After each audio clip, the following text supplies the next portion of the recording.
Our guest this week is Colin Gardner, founder and general partner of Yonder Ventures.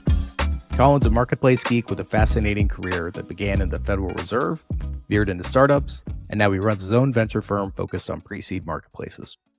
We talked about the qualities that set winning marketplaces apart at the early stage, why network effects are so hard to kill, how founders sometimes fumble the bag even after getting product market fit, and the future of marketplaces. Please enjoy. Colin, thanks for coming on the show. Yeah, I'm excited to be here, Joe. Why don't we get started with you talking about why you're so passionate about marketplaces? Oh, well, how much time you got? I got a lot of time. Yeah, I mean, so for me, I would say I am passionate now, but somewhat, most like anything in life, I kind of fell into it inadvertently. And this harkens back to my days in college where a friend was taking a microeconomics class, actually my best friend, and he was just talking about how cool it was. And I was like, I should go check this class out because we were also a little competitive and who would get the best grades.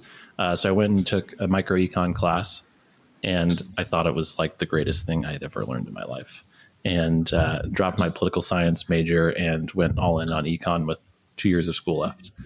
And the basis of economics is marketplaces generally. And so right out of college, I got a job at the Federal Reserve working for Janet Yellen, doing labor market research in San Francisco. And that whole job was just studying the U.S. labor market. And this was like during the Great Recession. So I was in a very meta way trying to understand why none of my friends could get a job. And that's really where I cut my teeth on marketplaces. I just learned a ton about supply and demand at the macro level and what that means. And from there, I was going to go get my PhD at Cal. And I met my wife at the time, and I was like, I just don't want to be poor getting a PhD. And so I was like, I'm going to go try and find a job in tech. And it was right around the time that data science was like becoming a thing. And I got my first job offer was for a company called Just Answer. It was a horizontal marketplace where you could ask a doctor, a lawyer, a vet. You could ask a priest for confession. You could do fortune telling. We did it all. We carpeted the internet in the early days of Google Ads. And that was kind of where I learned first about like the power of marketplaces and how much like economic value that they can drive. And so that's kind of always what's gotten me excited about them. I think people think about marketplaces just supply and demand and matching them.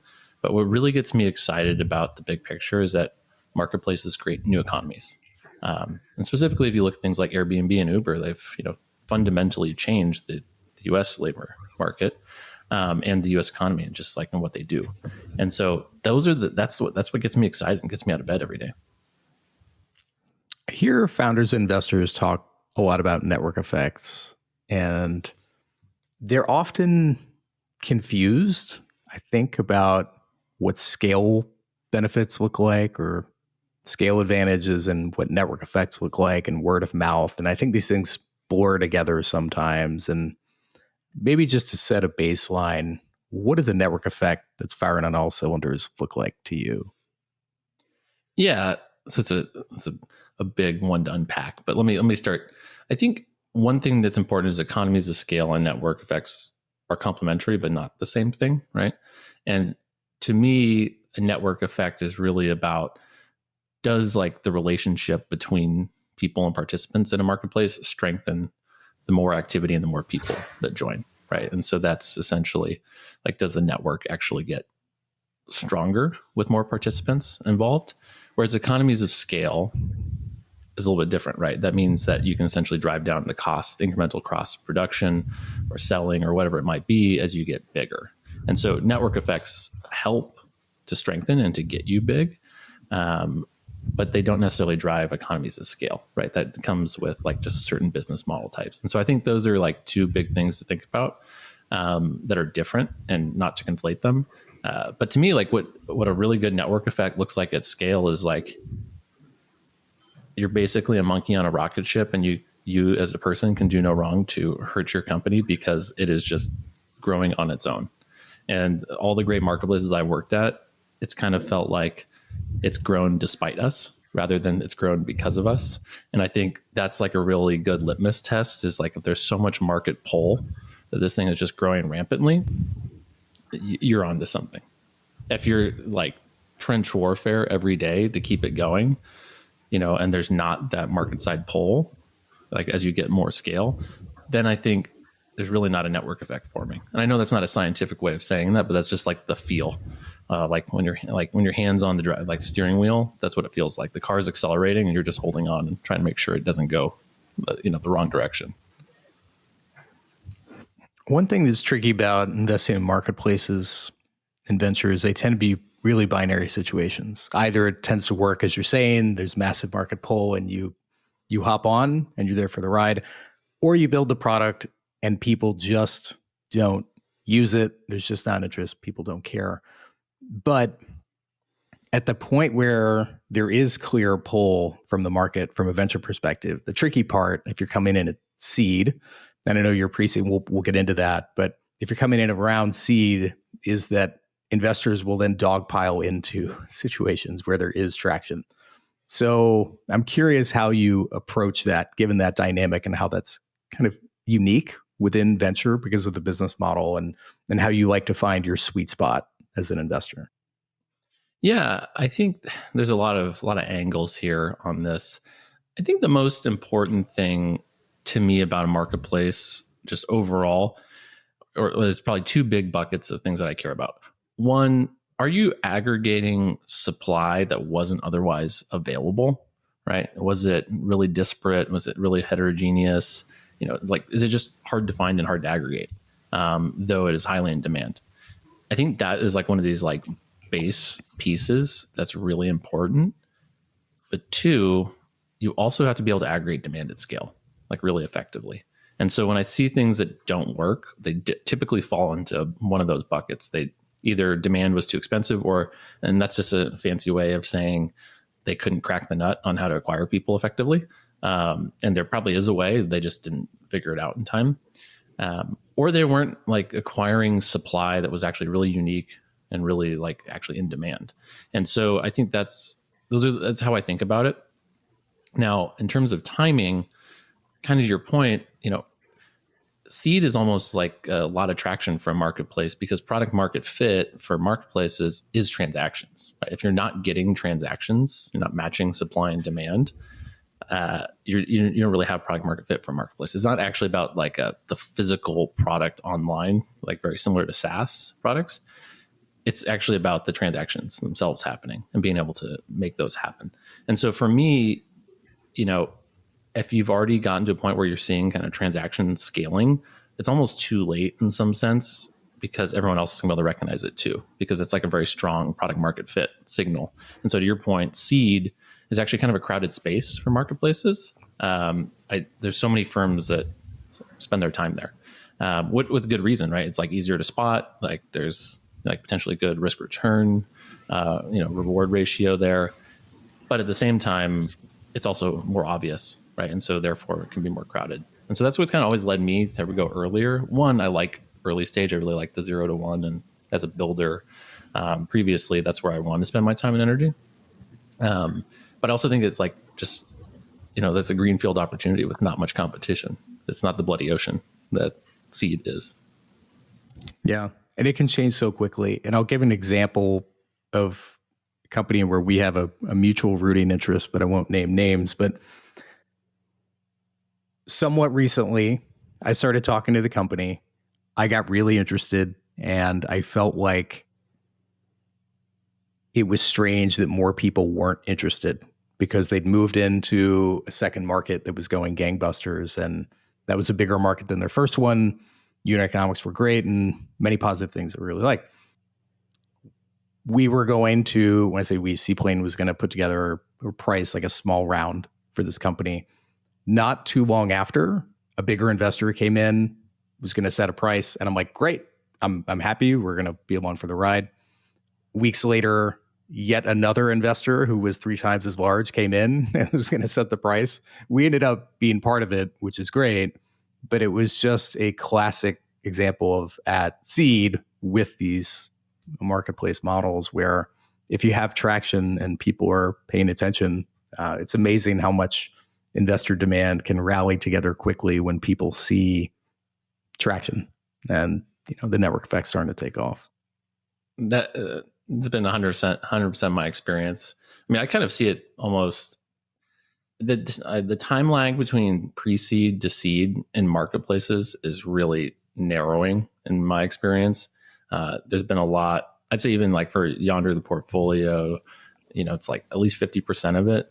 I mean, we started investing in the last 6 months, and at least 50% of it is already raised to seed or in process. And it's just kind of nuts how fast that is, because like you said, once they get some money, they get some traction, they're going to progress really quickly to seed.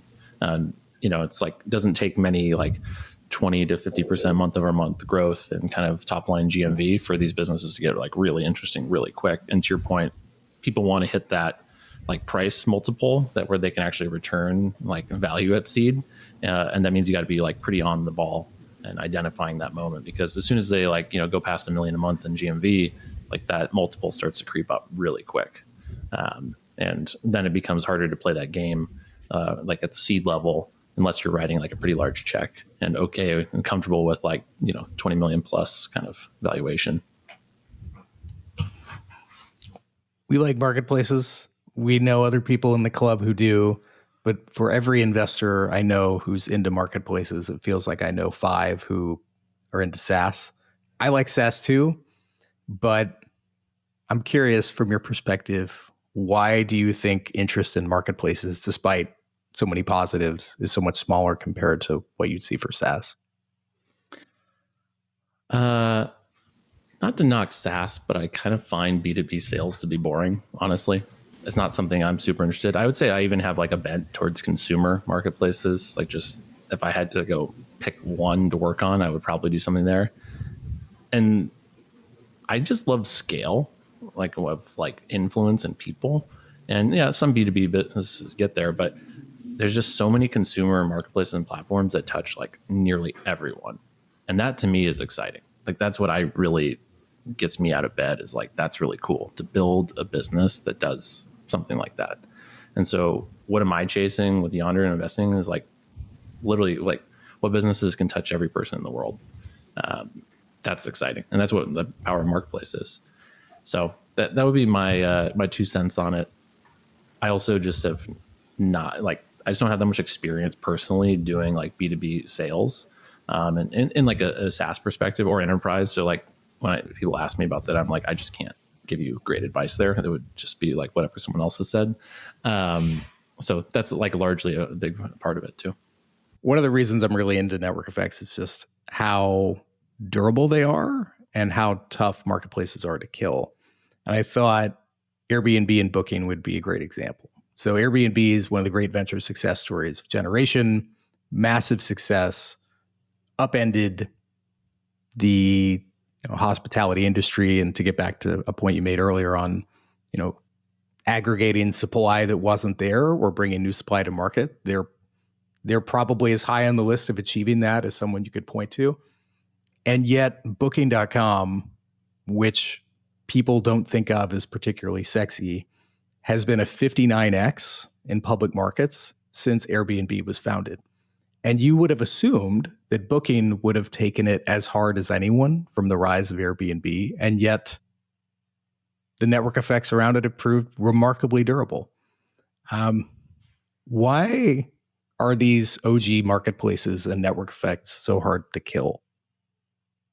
Oh, it's a great question. And I had a front row seat when I was at tripping.com. We were like an early kind of aggregator for across all the different marketplaces for vacation rentals. So I don't know. It's a good question for me because I got the front row seat from like rise of Airbnb, HomeAway, VRBO merger, and then eventually their business model switch, and then rise of Booking.com.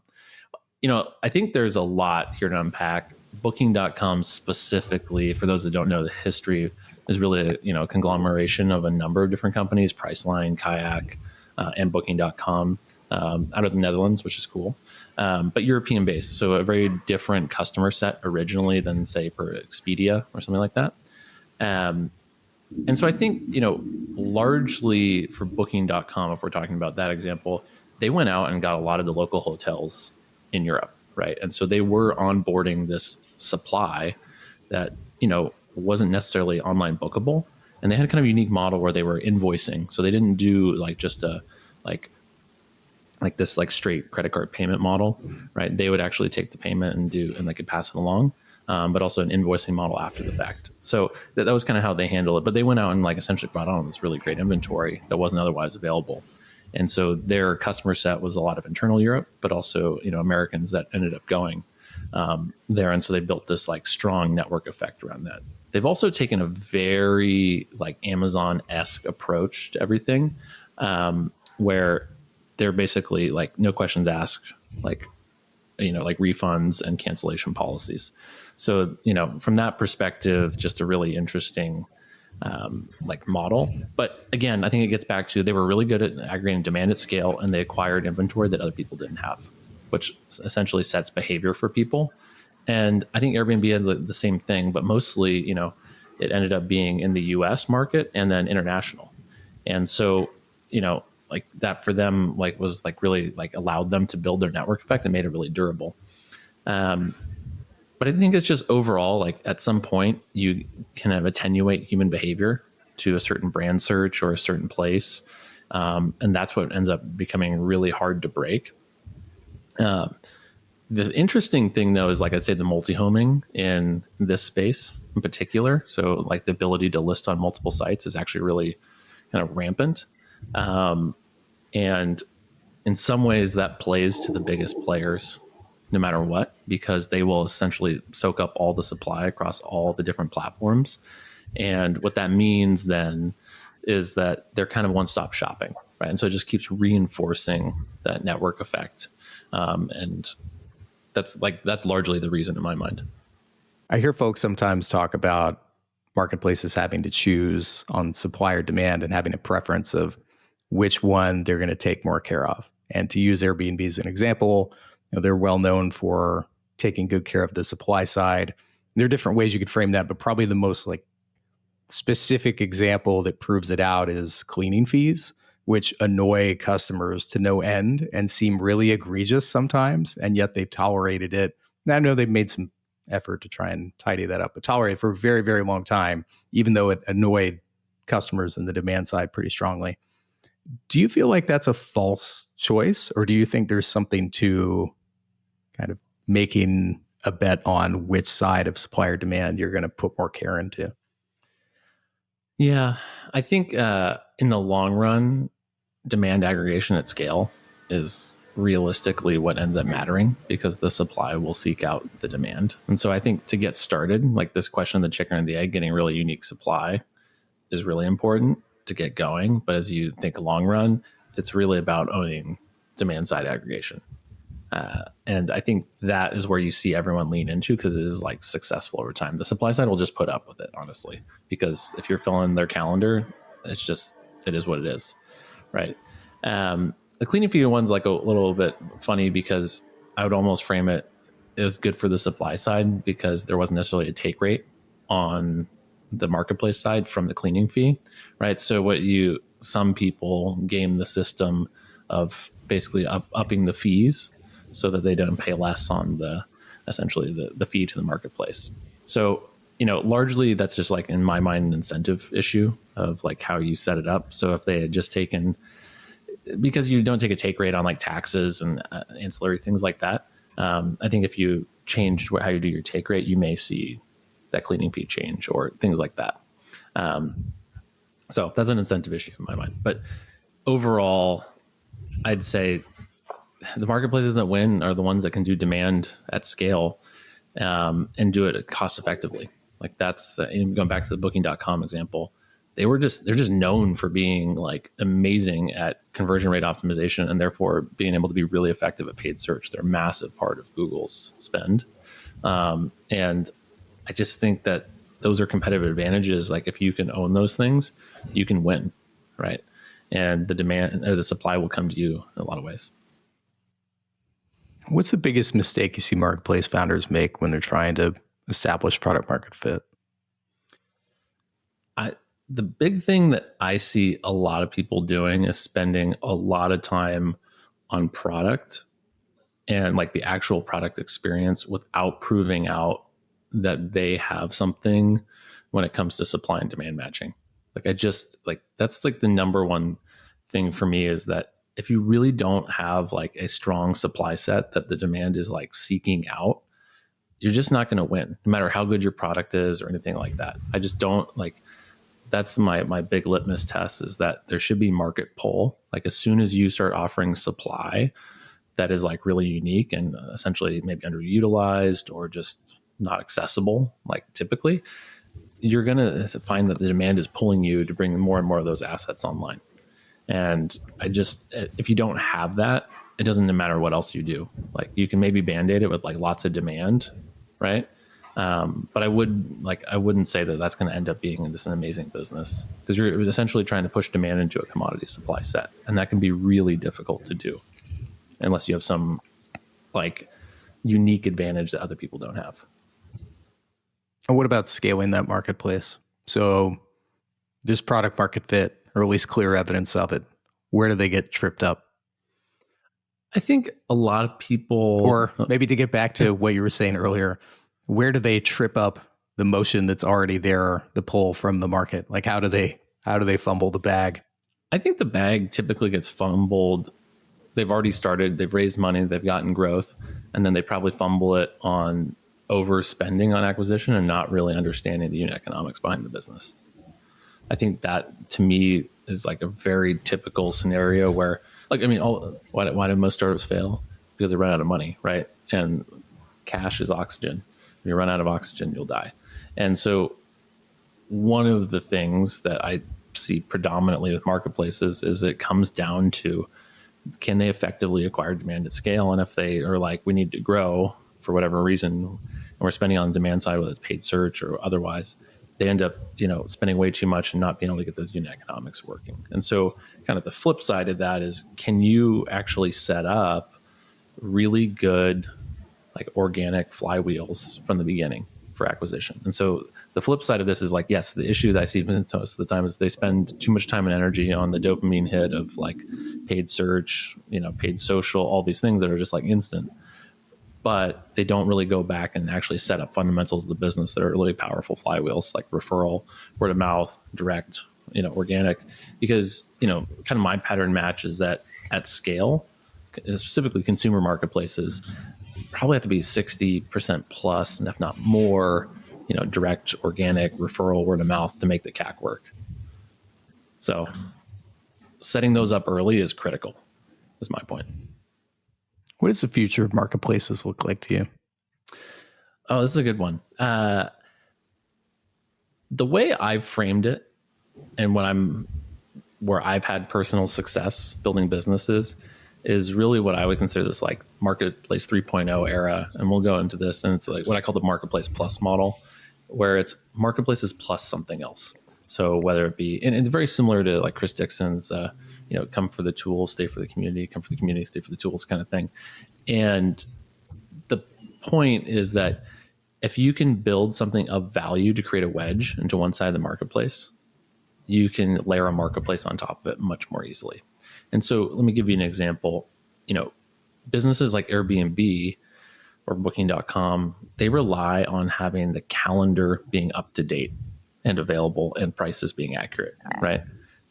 That's like probably the biggest complaint in the early days of all these things is like, it's not accurate. They were actually booked, they're canceled. And so how do you solve that? Well, you potentially build like a booking software or something for hotels or, vacation rental hosts to run their business on, so that you have full access to their calendar and their real-time rates and availability. That ends up making a marketplace way more liquid and way more trustworthy. And so my point is like, I want to see people building from like first principles with those things in mind, because they, number one, create better liquidity in the marketplace, but also can create better flywheels. So a lot of the time you can create a SaaS side tool, a supply side tool with a SaaS product where the supply side is happy to run their business on it. They bring your customers to you, right? And then you've created this flywheel where you don't actually have to go out and acquire the demand side meaningfully, because the supply side is pulling them in. And so I think what I get excited about is like people that are very considerate about that and understand that model from day one and really try to build around that. And it doesn't have to be a SaaS product. It could be community, right? Like community is a great way to do this. And I kind of lump content in there. I look at companies like Cars and Bids, where, Doug Murrow had a great channel on YouTube about used and vintage cars, and then layered a marketplace on top of that. And next thing you know, it's blown up. And so I think there's a lot of opportunity to essentially build things that are ancillary and get a wedge into a customer set, which either gives you an unfair demand aggregation strategy or supply side acquisition, whatever it may be, that allows you to really scale your marketplace effectively. So that's what I'm really excited about. How do you think? Oh, sorry. How do you think about marketplaces in the context of AI? All right. So I've talked about this quite a bit. I'm not that excited about the cost savings piece of it. I think that kind of hits the bottom line for all companies, right? Like, oh, you got this better customer service tool, or you got this agent that allows you to do these things. I think that's going to be evenly spread across most of the stack for many companies, right? Regardless of their marketplace or a SaaS product, or most customer service organizations are just that, right? Like that they don't, not business model dependent, maybe size wise. But what gets exciting for me is really marketplaces is really about the matching side of it, right?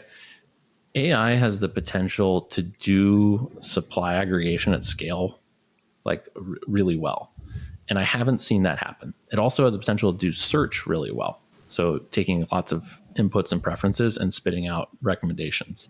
Like the paradigm today for almost all marketplaces is faceted search.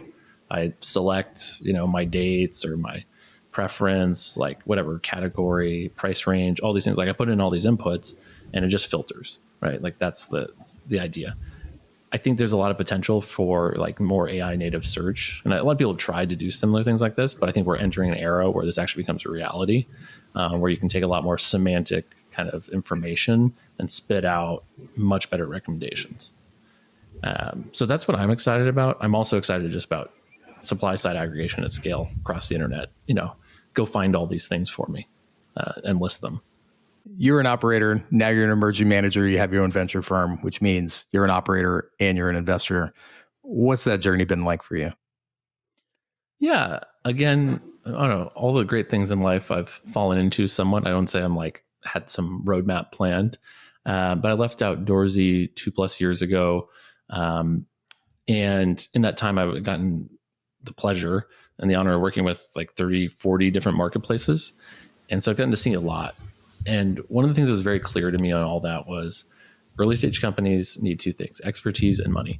And, just advising consulting relies on them having money or, whatever it might be to help you bring your expertise in. And that just felt broken to me. And so a lot of reasons I ended up doing the fund was really trying to help like at that critical moment where they need expertise and money and be there for that.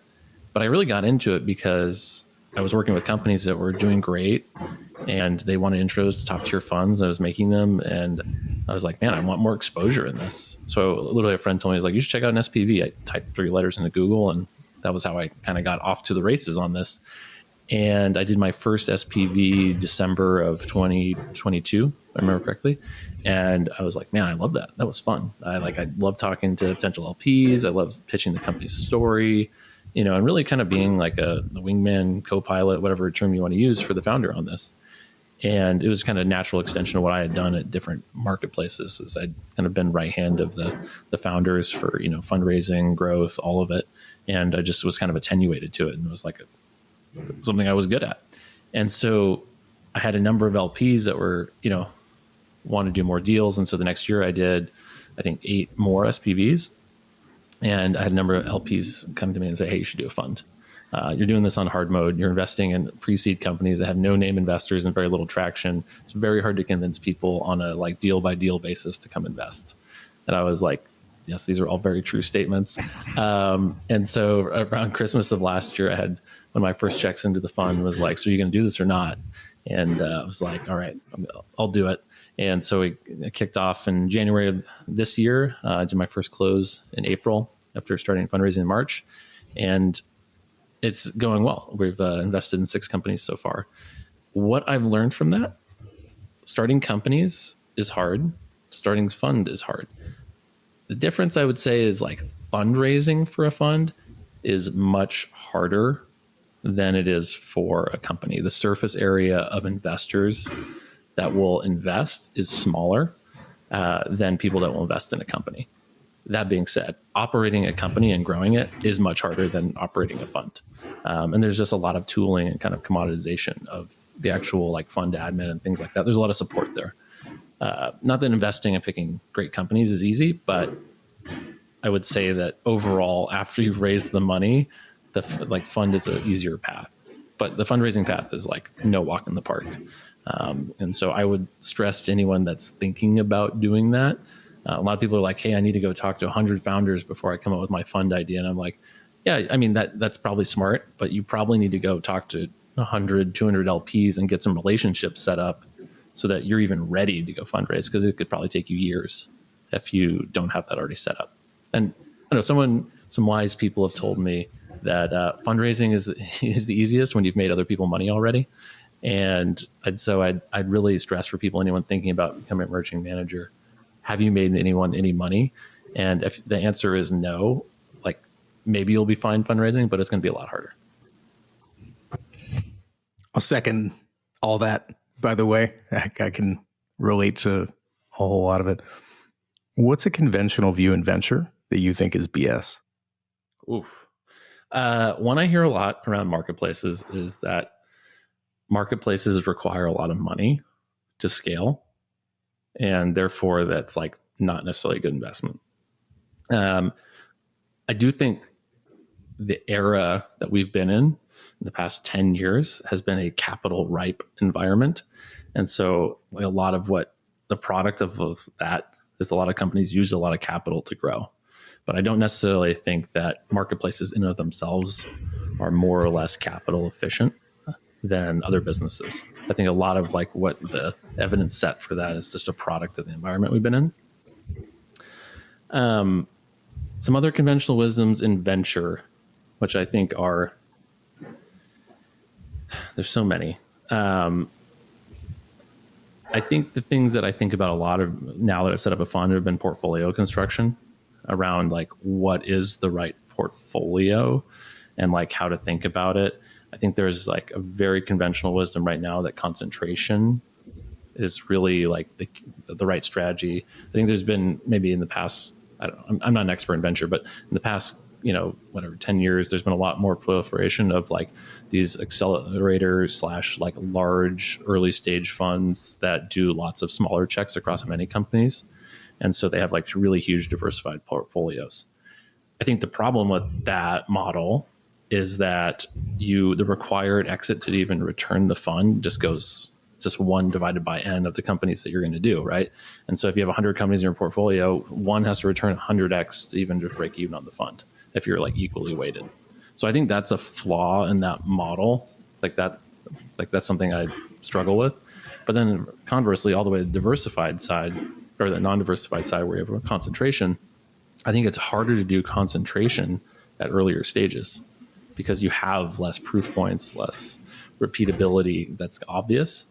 And so I think to me, there's like this happy medium in the middle that concentration can become more of a dominant strategy as you get more and more data about a company, right? But you need quite a bit of diversification if you're going to be like a really early stage investor. So I think that's where, I don't know, I found a lot of like dogma on either side that I don't really necessarily believe, and that I think you have to tailor it by which stage you're at, and essentially the amount of information that you can plausibly invest off of. I'll talk to old hands in venture sometimes, and they'll give me the advice of casting as many bets widely as I can to boost my odds of catching some unicorn that I can put in my bio for conferences and whatnot. And I'm like, well, that's cool for marketing fund 2 or 3, but I'm not sure that's necessarily optimal for the strategy that I'm trying to run. And amusing in that sometimes marketing decisions creep into investment philosophy and strategy, and happens in public markets. I know from my background, even more so, and still happens in venture. So something you come across no matter where you're at in investment management. Totally. And honestly, I get worried early stage if there is a real name investor coming in. I get that it's like a safety blanket. It's comforting that if like a big name is on there, but largely what I've seen from the companies that do really well, it's not necessarily the name investors at pre-seed.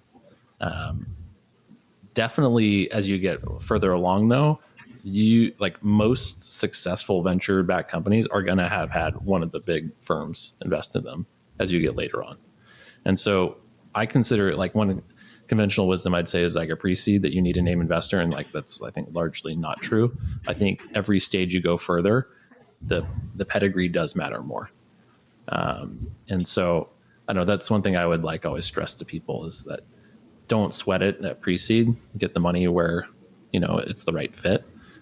But as you go further and further along, you need to start like laying out a strategy for getting some of these top funds in. Well, it's been a fun, nerdy conversation as ours usually are, which is great. What would you like listeners to know about you and Yonder? Yeah, that's a great question. One, I'm open for business and writing checks into, pre-seed marketplaces. Realistically, I love being the first institutional check-in at like the first signs of revenue. That's really where I love playing. And so if you're a marketplace doing that, and really like any network effect business platform, I'm ready to chat, and you can email me at colin@yonder.vc. You can find me at LinkedIn or on Twitter at Colin Gardner. I should say X now. You can find me there.